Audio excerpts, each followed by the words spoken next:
Well, I guess the first thing we'll just ask you, you're going to have to make a decision with a Pitlick injury. Are we going to see Puljujärvi in tonight or Beck, or which direction do you think you'll go? We'll probably go Puljujärvi in tonight. Okay. Are you going to balance the centers out or continue with what you maybe saw if Nugent Hopkins playing with Leon? Well, again, that'll depend on, I guess, first of all, we're ever flowing. We're going to change, we're going to move, we're going to manipulate based on our needs for that moment in that game. And I liked what I saw from Maroon, Nugent Hopkins, and Leon. They were very, very effective in that last half of that game. If they can continue to produce, I think we've got something there. But it also is based on what other lines are doing. They have to be responsive as well. And Letestu's line's been tremendous lately. It's what that third or fourth line, whatever you want to call it, can give us tonight. And if they're effective, then we've got something. If not, then we probably have to look at something different during the game. You've had a couple games now with Milan and Jordan back together with Connor. What have you thought of how they've performed?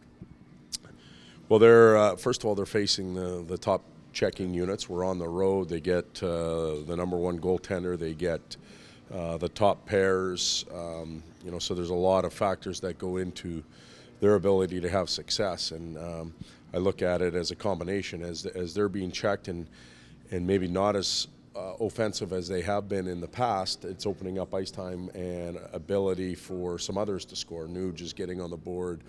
Draisaitl, Maroon, Letestu's lines become effective, I think, because there's so much focus on Connor's group. You mentioned last game that you wanted to get Eric in there. He gave you a competitive, hard, firm game against St. Louis. Do you continue with that, or Matt back in? No, continue. Continue? Todd, the games against the Coyotes a couple weeks ago, how much do you reference them and use them as fuel for this one tonight? We always go back and review situations that occurred in that game, formulate our game plan off of that, as well as a pre-scout that takes place in regards to what they've done lately. But a lot of it will be how they played us, how we played them, and some areas of the game that we think we have to improve in. Rob Tychkowski mentioned that of the centers that are outscoring. Congratulations. Yes. It only took 8 years to get a. He had a day off in Phoenix and he dug up some stats. Yeah, exactly. It happens once in a while. He mentioned, I'm anxious to hear him. of the centers that are outscoring, Leon, top 5 centers in the league scoring, or top 6 centers scoring, Leon Draisaitl's got the best face-off percentage as well. So I just want to get a thought on Leon, and he's actually outscored Connor over the last 18 games. And part of it is the matchups, as you mentioned. He's getting the second pairing and that sort of thing. But maybe your thoughts on where Leon's at, and maybe if he's exceeded some expectations in some of the aspects of his game. Well, it depends on what those expectations are. We've always believed that he could be the player he is right now. It just takes a little bit of time, and it takes a confidence in yourself. You've got to get that confidence level up, and I think Leon's feeling really good about his game right now for a number of different reasons. And you talked about faceoffs. He's winning more draws than he loses. That's his first opportunity for him to use his big body and bully, not necessarily the opponent, but bully the situation a little bit, and he's capable of doing that. I see him protecting pucks very well, and while he's doing that, he has the ability to have vision and make plays off of it. He's making other people around him better, so just on those characteristics alone, which has nothing to do with goals and assists, he's playing pretty damn well, and we're fortunate to have him right now. He's picking up the slack from four others that maybe aren't quite at the level that we need them to be. In turn, we hope that if his game falls off a little bit, others can do that for him. He can serve as a mold too for people who are. That was a good job, by the way. It was, yeah.